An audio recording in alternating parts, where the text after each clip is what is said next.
Oke. Di sini juga sudah ada narasumber kita, ada Bang Rere dan Bang Afifuddin dari Walhi Aceh yang akan memaparkan teman-teman mereka terkait dengan proyek Gaya ini atau Green Ammonia Initiative from Aceh. Nah, ini eh, katanya adalah proyek energi bersih campur amonia. Terus kemudian proyek ini bekerja sama dengan perusahaan dari eh, Jepang, jika tidak salah.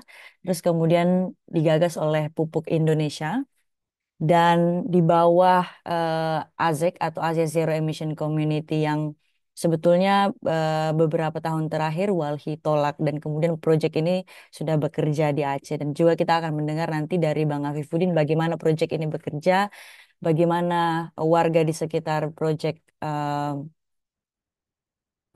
Gaya ini dan bagaimana praktek-praktek greenwashing yang dilakukan oleh perusahaan. Terus kemudian nanti Rere juga akan memaparkan bagaimana sebetulnya eh, proyek Gaya ini secara proyek bermasalah.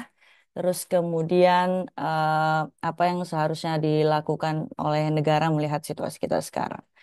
Nah, saya ingin memulai dari Bang Afifuddin. Terima kasih Bang Afifuddin sudah bergabung. Em, Nanti Bang Afifuddin juga bisa menjelaskan kepada kita sejak kapan gitu proyek Gaya ini berlangsung di Aceh. Terus kemudian bagaimana situasi em, warga di eh, dekat proyek ini. Terus kemudian bagi Wali Aceh kenapa eh, proyek ini bermasalah gitu dan mengapa kita perlu menolak proyek greenwashing dari Gaya ini.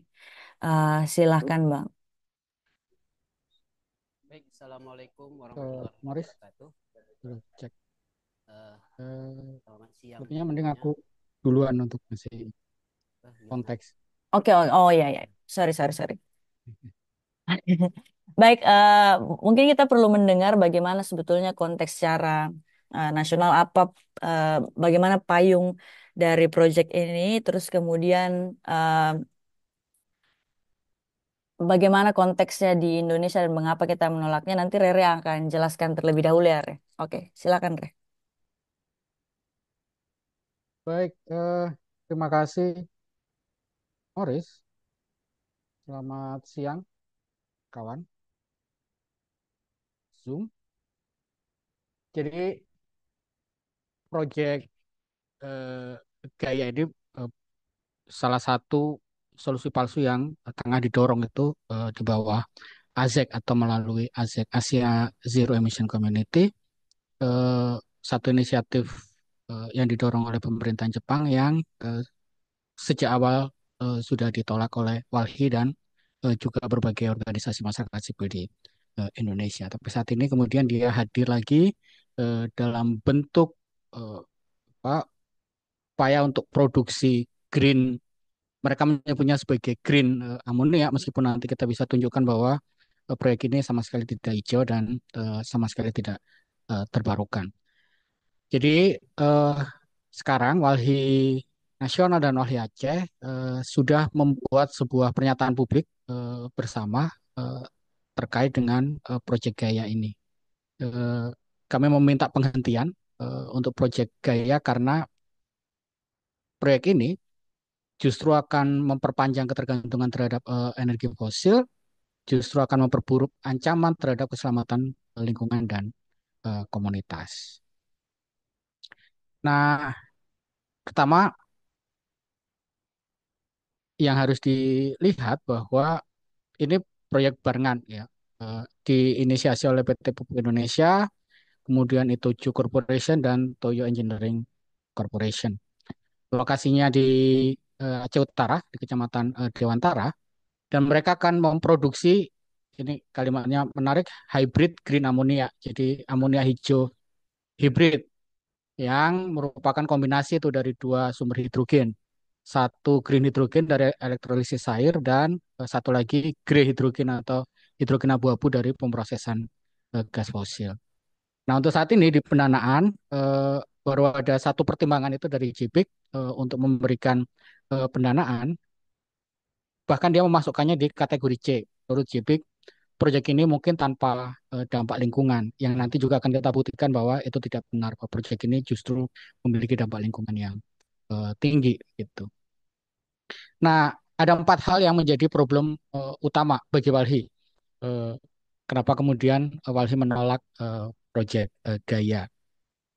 Yang pertama, eh, meskipun dia dibilang green, tapi sesungguhnya listrik yang dihasilkan itu justru malah banyak bersumber dari energi fosil. Jadi begini, untuk memproduksi green hydrogen atau green ammonia, ketika dia menyebut diri sebagai produsen untuk green hydrogen atau green ammonia, sumber energi listriknya seharusnya berasal dari sumber energi terbarukan. Nah, masalahnya kebutuhannya cukup besar tuh untuk produksi ini. Jadi Walhi sudah mengajukan surat permohonan informasi publik ke PT Pupuk Indonesia menanyakan soal kebutuhan listrik, soal sumber hidrogen dan sebagainya. Untuk produksi ini, PT Pupuk Indonesia menyebut bahwa mereka membutuhkan 40 megawatt. Nah, 40 megawatt itu kalau memang betul-betul si perusahaan mau membangun atau memproduksi green ammonia atau green hydrogen, harusnya 40 megawatt itu betul-betul dari sumber energi terbarukan. Nah, tapi dari jawaban juga dari PT Pupuk Indonesia dijelaskan bahwa sumber energinya itu berasal dari PLN. Nah, mereka akan mendapatkan satu surat yang disebut sertifikat energi terbarukan atau renewable energy certificate gitu, REC, Renewable Energy Certificate atau sertifikat energi terbarukan. Tapi sumbernya tetap berasal dari eh, gridnya PLN atau sistem PLN. Nah, kita tahu sistem PLN itu bercampur tuh.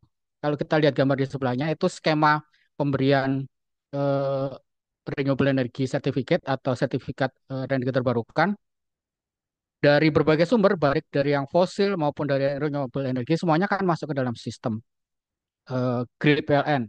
Nah, sistem atau grid PLN itu yang kemudian disalurkan ke perusahaan-perusahaan. Nah, perusahaan-perusahaan ini kemudian membeli sertifikat energi terbarukan itu hanya untuk mencatat seberapa banyak sebetulnya sumber energi terbarukan yang ada di satu sistem. Tapi secara umum, faktanya energi yang akan dipakai untuk produksi amonia hibrid itu nanti itu bersumber dari listrik PLN yang campur semua antara fosil dan energi terbarukan. Bahkan kalau kita cek data di eh, Aceh, Provinsi Aceh, itu 98% produksi energinya itu masih berasal dari energi terbarukan. Tapi kalau kita misalnya baca sistem Sumatera secara keseluruhan itu juga masih tinggi, 80% misalnya sistem kelistrikan di Aceh itu masih bersumber dari energi terbarukan. Jadi kalau mau dibilang, kalau kita mau pakai hitung-hitungan seperti itu, sebetulnya untuk memproduksi amonia di PIM ini, di pupuk Iskandar Muda ini, entah 80%, entah 98% itu masih berasal dari energi terbarukan. Sehingga eh, tidak ada yang disebut sebagai penggunaan energi terbarukan murni di dalam produksi apa, amonia di PIM ini. Nah, itu permasalahan pertama, bahwa klaim eh, Pupuk Iskandar Muda melalui Pupuk Indonesia melalui proyek Gaya bahwa mereka menggunakan energi terbarukan itu hanya bersumber dari sertifikat energi terbarukan dari PLN dan tidak menjamin penggunaan energinya itu betul-betul dari energi terbarukan. Malah sebagian besarnya pasti berasal dari energi fosil karena dia berasal dari grid yang tercampur, yang mayoritas berasal dari energi fosil. Nah, masalah kedua adalah masalah eh, penggunaan kata green ammonia. Kemudian kata ini coba diakali begitu dengan menggunakan kata hybrid, gitu ya, hybrid green ammonia. Nah, dari surat yang diajukan oleh Walhi ke PT Pupuk Indonesia, jawaban PT Pupuk Indonesia eh, juga menunjukkan problematiknya proyek ini. Mereka menyebut bahwa produksi amonia ini akan berasal dari dua sumber hidrogen. Satu berasal dari elektrolisis air atau green hidrogen, satu lagi masih bersumber dari pemrosesan gas fosil atau green hidrogen atau hidrogen abu-abu. Nah, dua-duanya kemudian dicampur jadi satu, itu yang kemudian disebut sebagai hybrid eh, green ammonia. menurut kami penggunaan kata green ammonia di sini jelas untuk mengelabui, meskipun dengan tambahan kata hybrid depannya, karena dengan masih menggunakan eh, hidrogen abu-abu yang berasal dari gas fosil, sesungguhnya produksi yang dihasilkan dari eh, proyek Gaya ini tidak ada greennya gitu. Yang terjadi hanya akal-akalan untuk kemudian menutupi, itulah disebut sebagai greenwashing, upaya untuk menutupi eh, kelakuan atau produksi yang sebetulnya kotor menjadi seolah-olah hijau. Nah, ditambah lagi sebetulnya kan pabrik amonia ini sejak awal difungsikan untuk memproduksi amonia untuk kebutuhan pupuk. Sehingga pertanyaannya, kalau di pabrik amonia di pupuk Iskandar Muda ini masih dipakai untuk memproduksi pupuk, masih dipakai juga untuk memproduksi grey amonia atau amonia eh, abu-abu untuk dijual sebagai amonia abu-abu sendiri, atau ditambahkan dengan yang green hydrogen tadi menjadi hybrid green ammonia, maka kalau skala produksinya masih sebesar yang sekarang, semuanya masih diproduksi sebesar yang sekarang, yang terjadi justru adalah bisa jadi konsumsi gasnya yang akan semakin naik. Konsumsi gas untuk memproduksi pupuk, konsumsi gas untuk memproduksi amonia abu-abu yang dijual sendiri sebagai amonia abu-abu, atau yang dijual atau dibuat bersamaan dengan green hydrogen menjadi hybrid amonia hijau tadi. Sehingga justru kekhawatiran kami Proyek Gaya itu akan semakin menambah konsumsi gas di di baik di produk itu sendiri maupun nanti ketika kemudian proyek serupa dikembangkan di tempat-tempat lain. Nah, itu kira-kira secara nasional atau secara umum problem yang dikritik oleh Walhi terkait proyek Gaya ini. Satu, klaim penggunaan energi terbarukan terbantahkan karena dia bersumber dari listrik dari grid PLN yang jelas bercampur dengan energi fosil. Yang kedua, penyebutan green ammonia juga terbantahkan karena sesungguhnya produksinya masih bercampur dengan hidrogen yang berasal dari gas fosil, sehingga tidak bisa disebut sebagai hijau. Kira-kira itu. Nah, selanjutnya kawan-kawan dari Aceh akan memberikan penjelasan soal bagaimana ketidaktransparan dan ancaman yang terjadi terutama terhadap keselamatan masyarakat di sekitar. Silakan Ketua Afifuddin. Baik, saya ucapkan salam kembali lah ya. Assalamualaikum warahmatullahi wabarakatuh. Saya Fipudin dari Walhi Aceh. Saya coba bicara dari sejauh mana partisipasi publik terhadap proyek ini, yang kemudian apa yang terjadi, dampak-dampak yang pernah terjadi, dan apa pertanggungjawaban perusahaan terhadap korban-korban yang pernah terjadi sebelum-sebelumnya. Uh, Beberapa catatan sebenarnya sudah pernah kita lihat, beberapa yang menjadi korban bagaimana penanganannya. Nah, saya ingin memulai bahwa dari soal partisipasi publiknya, apakah pihak perusahaan itu transparan tidak dalam menyampaikan sosialisasi kepada masyarakat, baik masyarakat sipil yang ada di Aceh maupun terhadap masyarakat yang ada di sekitar perusahaan. Beberapa kali saya datang ke sana untuk berdiskusi dengan masyarakat, warga, dan juga masyarakat sipil di sana. Nyaris semuanya mereka tidak mengetahui, ya, tidak mengetahui tentang apa yang sedang dilaksanakan oleh uh, pihak perusahaan pupuk Indonesia ini. Justru ketika kami ke lokasi sekitar 2 minggu yang lalu, justru lebih banyak curhatan-curhatan terhadap korban-korban terdampak yang pernah terjadi sebelum-sebelumnya, dari sejak tahun 2020 sampai yang terakhir kali yang kami catat itu di Januari 2025. Ini dari segi partisipasi masyarakat, partisipasi publik, ini memang tidak terdengung ya. Ini memang tidak terdengar oleh masyarakat setempat, terutama masyarakat yang tinggal di sekitar PIM itu. Ya, sekitar PIM itu yang mayoritas mereka juga menjadi banyak terjadi korban-korban sebelumnya. Saya juga sempat berdiskusi dengan beberapa eh, masyarakat sipil di sana, termasuk ada 3 anggota Walhi yang ada di Aceh Utara dan Lok Sumawe. Mereka menyampaikan bahwa juga tidak pernah dilibatkan. Mereka mengetahui tentang rencana tersebut, tetapi tidak pernah dilibatkan untuk mendiskusikan tentang rencana green ammonia tersebut. justru nyaris teman-teman juga tidak mengetahui bahwa eh, ini hendak dilakukan apa namanya memproduksi green amoniak itu. Ini dari sisi partisipasi publik yang saya dapatkan di masyarakat. Kalau di masyarakat sama sekali mereka tidak tahu. Justru ketika saya menanyakan, mendiskusikan persoalan ini, justru mereka masyarakat mempertanyakan bagaimana penanganan tata kelola agar warga-warga sekitar itu tidak lagi terjadi apa namanya keracunan atau uh, terjadi yang seperti sebelum-sebelumnya yang banyak sampai mereka masuk rumah sakit untuk perawatan. Ini kondisi terakhir yang saya dapatkan ketika dua kali saya datang ke Aceh Utara dan Lok Sumawe. Nah, kalau flashback ke belakang, kita kembali sejarah misalnya, apa yang terjadi ketika ada masyarakat yang terdampak, baik itu keracunan dan sebagainya, sehingga harus masuk ke rumah sakit, insiden-insiden apa namanya terpaparnya gas amoniak itu dari 2010 sampai 2025, sayangnya itu pihak perusahaan hanya seperti Badan Penanggulangan Bencana, hanya datang di saat kejadian lalu hanya mengantarkan ke rumah sakit, dan mayoritas pun yang masyarakat yang di rumah sakit itu ditanggung BPJS ya, BPJS Kesehatan. Kalaupun ada bantuan-bantuan itu ya seperti bantuan masa panik, seperti terjadi bencana ya hanya diberikan susu apa namanya susu beruang dan beberapa makanan-makanan yang lain, dan tidak pernah ada cek ulang kesehatan warga yang terdampak di sekitar itu. Hingga saat ini saya belum mendapatkan informasi ada pemeriksaan kesehatan secara rutin yang dilakukan oleh perusahaan terhadap masyarakat sekitar.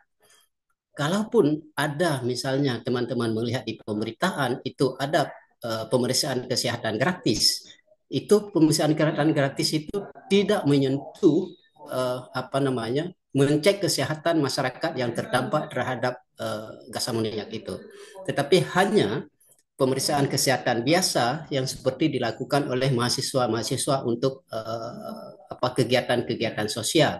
Benar, memang kadang-kadang hanya termasuk melibatkan pihak puskesmas dan sebagainya.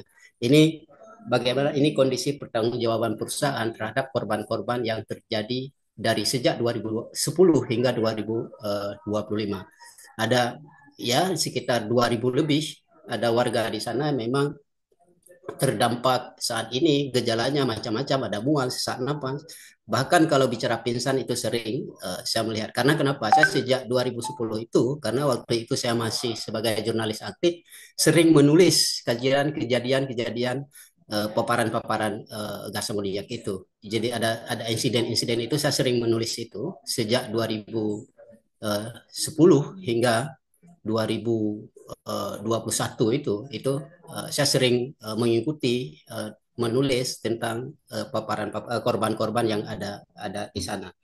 Nah, ini yang saya melihat bahwa ketika mungkin nanti daftarnya ada, mungkin akan disampaikan, nanti akan kita kasih daftarnya. Memang saya yakin temuan-temuan yang korban dari ini lebih banyak dari yang kita kumpulkan ya, pasti lebih banyak yang daripada kita kumpulkan. Tapi ini menjadi salah satu contoh sampel bahwa ada beberapa kejadian yang terjadi yang berdampak terhadap masyarakat sekitar PT PIM itu ya, PT PIM yang ada di Aceh Utara dan Lok Sumawe itu perbatasan sebenarnya, perbatasan antara Aceh Utara dan Lok Sumawe itu.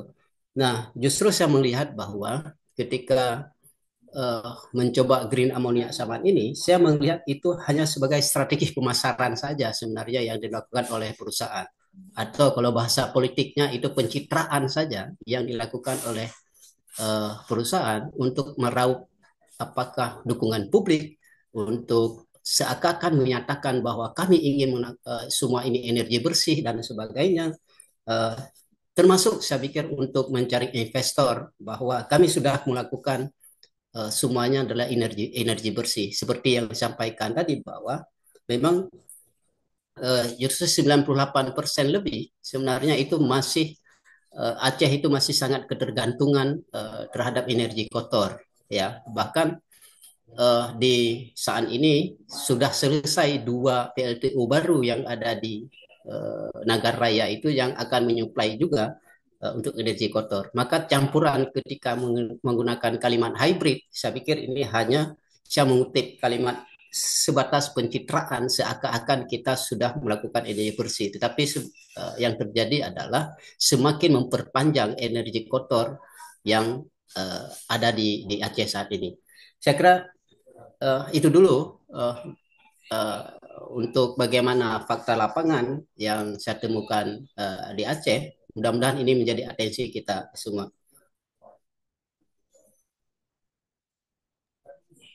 Baik, terima kasih Bang Afifuddin atas pemaparannya. Jadi tadi Rere sudah menyampaikan bahwa secara eh,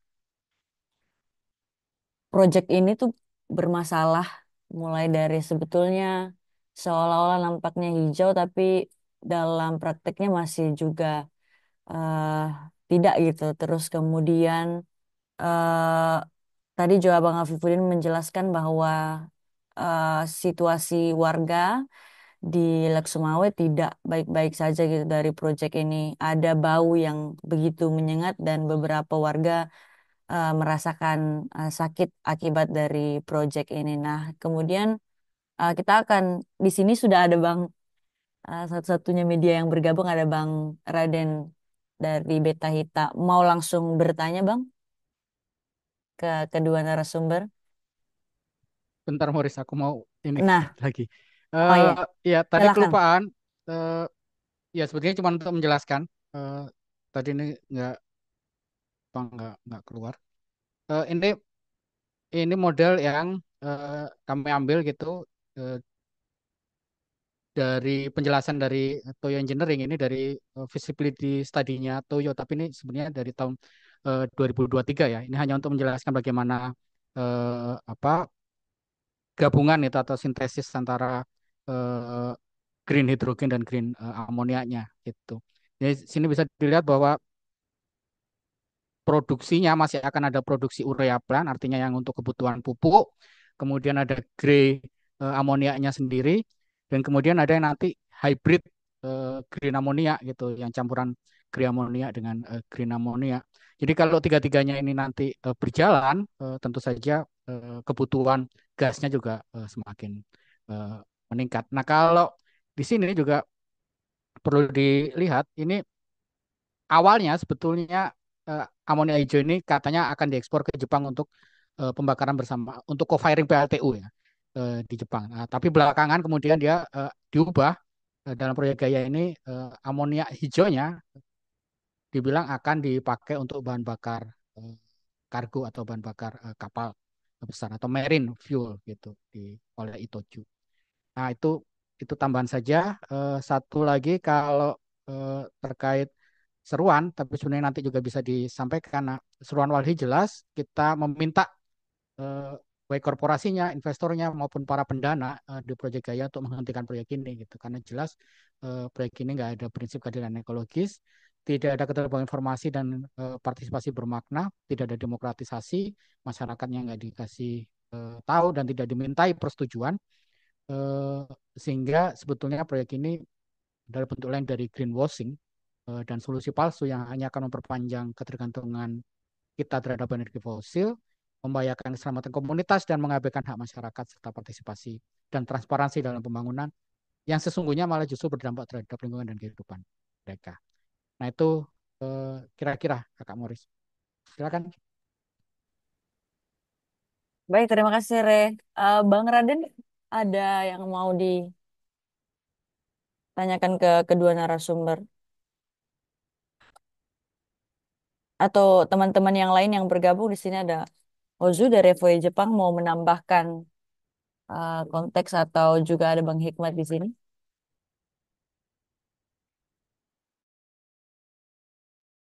Kasih Kak Abi hujan gede banget di Depok nih.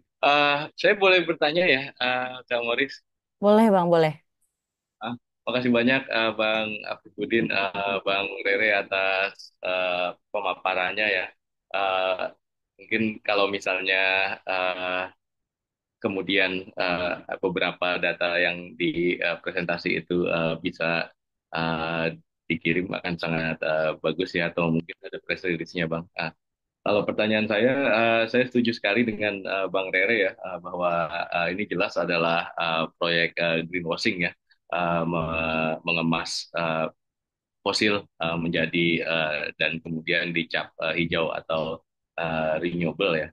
Nah, pertanyaan saya ini, Bang, untuk investor ya, tadi Bang Rere kan di presentasinya yang sudah dipastikan itu JBIC ya. Uh, Terus juga kemungkinan besar itu ada lagi ya, kalau nggak salah itu waktu kita uh, ASEC meeting tuh yang Agustus 2024 itu kan Pak Airlangga itu bilang akan dapat grant ya 25 juta dolar kalau nggak salah itu untuk ini apa untuk proyek ini gitu. Jadi mungkin kalau ada pertanyaan saya, kalau ada rekomendasi gitu Bang untuk mendesak uh, pemerintah Jepang atau investor Jepang itu untuk menghentikan investasinya uh, di proyek ini, Bang. Terus pertanyaan kedua itu untuk Bang Afifuddin gitu, ya menyesal sekali ya mendengar dampak berkepanjangan yang telah dirasakan oleh masyarakat ya. Terus pertanyaan saya, apakah sudah ada langkah-langkah tertentu gitu dari masyarakat atau tuntutan masyarakat dan teman-teman aktivis ya, termasuk Wali Aceh itu untuk uh, meng, ya, mendesak perusahaan itu untuk bertanggung jawab. Terima kasih.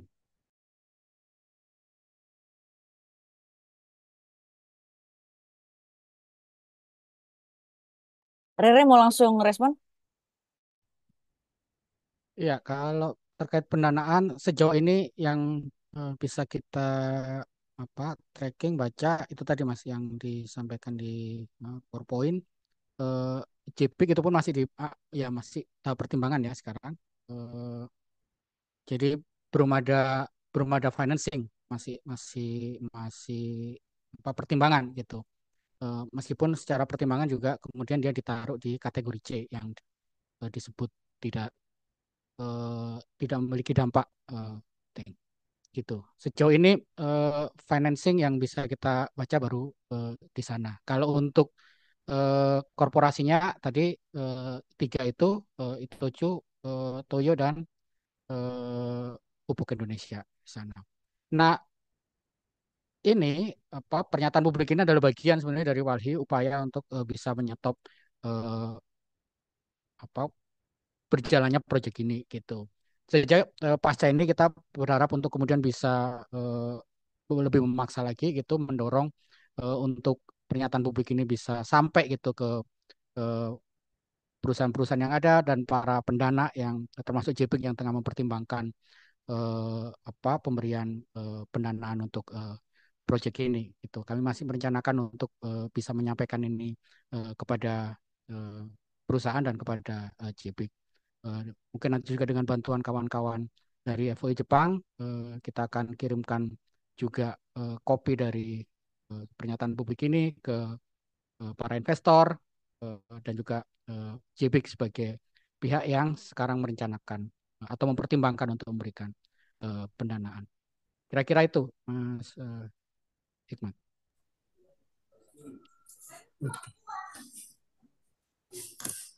Oke, selanjutnya terima kasih Bang Hikmat. Ya, menarik. Memang uh, anggota Walhi yang ada di sana ada LPLH dan Sahara ya, ada LPH dan Sahara dan Jari, ada 3 lembaga anggota yang ada di sana. Sebenarnya sudah pernah melakukan sebuah pengorganisasian juga kepada masyarakat sekitar tahun 2018 atau 2019 ya. Saya agak sedikit kurang ingat itu, bahwa setelah dikumpulkan, didiskusikan dengan masyarakat korban yang ada di sana, rencananya bahkan sempat ingin melakukan sebuah gugatan, eh, saya lupa apakah class action ataupun citizen lawsuit. Saya agak kurang ingat. Sepertinya class action ketika karena ganti rugi yang pertanggungjawaban ganti rugi yang ketika dilakukan saat itu. Itu sudah pernah didorong ke sana oleh lembaga anggota yang ada di sana. Ada LPLH dan Sahara dan Jari. Ada 3 lembaga yang melakukan itu, melakukan pengorganisasian di Kecamatan Dewantara itu.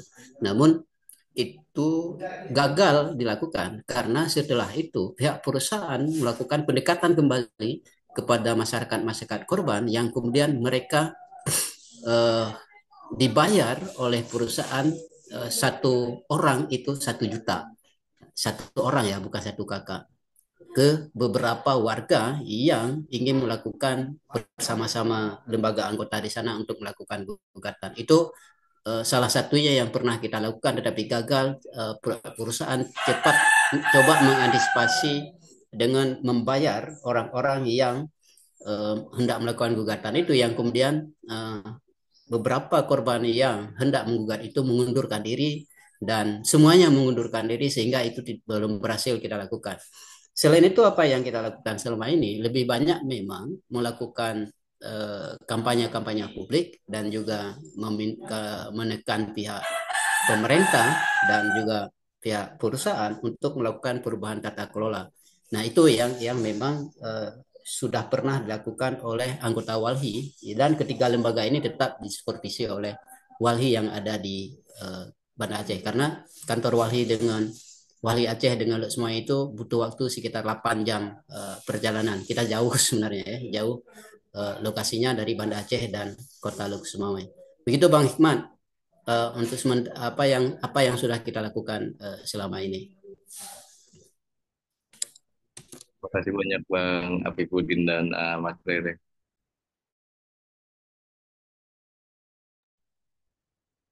Tadi juga khusus sempat mengklarifikasi ya bahwa Jebik, eh, bank dari Jepang ini belum mendanai proyek Gaya di Lok Sumawe ini. Masih dalam pertimbangan, sehingga melalui konferensi pers ini kita berharap mereka eh, segera membatalkan upaya mereka untuk mendanai proyek di Gaya Lok Sumawe. Bang Raden, sudah ada pertanyaan yang bisa diajukan ke Bang Rere dan Bang Afifuddin?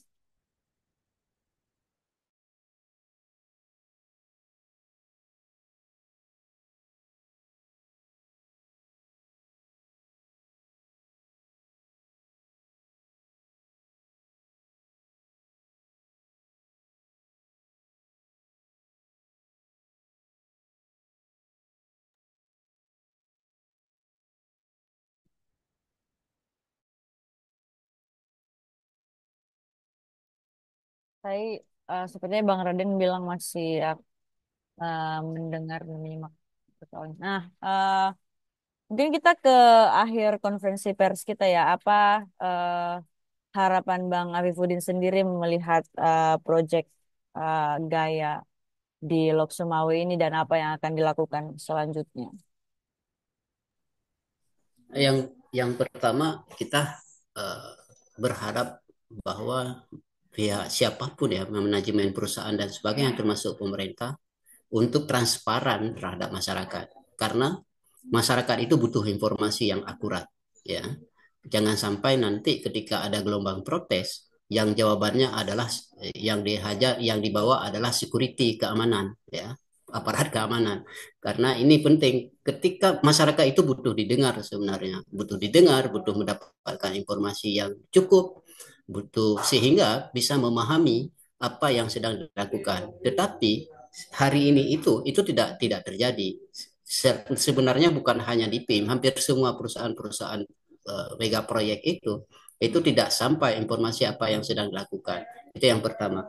Yang kedua, saya pakai berhentilah untuk melakukan pencitraan, kalau saya bilang ya, pencitraan terhadap penggunaan energi besi. Karena ini, kalau ini terjadi, ini pasti akan meningkatkan apa namanya, masih tetap memperpanjang penggunaan energi kotor yang ada di Aceh. Padahal pemerintah Aceh itu sebenarnya kalau kita lihat dari RUEA, Rencana Umum Energi Aceh, kalau itu RUED sebenarnya ya, Rencana Umum Energi Daerah, kalau di Aceh itu Rencana Umum Energi Aceh, itu lebih tinggi secara nasional sebenarnya untuk bagaimana menuju ke energi, transisi energi ke energi bersih. Tetapi praktek di lapangan baik itu pemerintah dan sebagainya tidak mencerminkan ke sana. Justru yang kami lihat hari ini adalah lebih banyak dalam energi yang ada di Aceh itu diarahkan ke energi kotor ya. Contoh salah contoh bagaimana harus tetap dikembangkan PLTU 2 dan 3 yang ada di Nagar Raya. Itu yang pertama. Yang kedua, mereka juga masih fokus kepada isu-isu co-firing yang kemudian juga bisa membabat hutan dan sebagainya. Nah, arah-arah energi bersih yang ada di Aceh yang sangat sangat besar itu ya, sangat di atas rencana di nasional, saya pikir harus dicerminkan dalam praktek-praktek di lapangan. Hari ini juga adalah terjadi perdebatan-perdebatan di dalam RT RW Aceh hingga sekarang itu belum ada pembahasan yang lebih besar. Justru yang terjadi adalah semakin memperburuk kondisi lingkungan hidup yang ada di Aceh. Salah satunya adalah dengan ditetapkan wilayah pertambangan Aceh itu seluruh wilayah Aceh. Itu termasuk untuk energi, untuk pertambangan energi dan sebagainya. Saya pikir hal-hal seperti ini adalah bisa dihentikan, terutama di Loksmawe, di green ammonia itu juga jangan sampai melakukan penipuan masyarakat dengan seakan-akan bahwa ini sudah bersih dengan menggunakan kalimat hybrid, ya, dengan menggunakan kalimat hybrid. Mungkin itu ya, dari saya. Silakan, Re. Iya, sudah pasti proyek ini harus berhenti. Nah, sekali lagi jelas ini hanya upaya greenwashing dan solusi palsu. Bukan betul-betul pakai untuk tujuan menurunkan emisi, tapi ini skema bisnis yang lain dari industri energi kotor untuk masuk dirinya seolah hijau aktivitas greenwashing dengan menggunakan berbagai solusi palsu yang dipakai baik melalui penggunaan tadi sertifikat energi kan menggunakan energi kotor dari gas fosil dan secara tata kelola masih bermasalah karena tidak ada persetujuan partisipasi bermakna dari warga, tidak ada upaya sistematis untuk mengurangi kecelakaan atau tidak ada tanggung jawab serius selama ini juga dari perusahaan mengurangi kecelakaan atau kebocoran sana. Sehingga kalau proyek ini terus dilanjutkan dengan tata kelola yang ada justru masyarakat akan semakin. Nah, dan kami jelas ini karena tidak ada prinsip tadi tidak solusi bermakna dan justru mengancam selama. Saya kira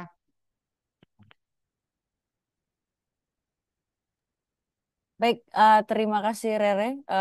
Teman-teman masih ada yang ingin ditanyakan? Jika tidak ada, saya mohon izin untuk menutup konferensi pers kita dan seluruh record ini akan nanti diupload di YouTube Walhi Nasional. Demikian, terima kasih Rere dan Bang Afif sudah bergabung dalam konferensi pers kita hari ini. Saya mohon pamit. terima Terima kasih. kasih.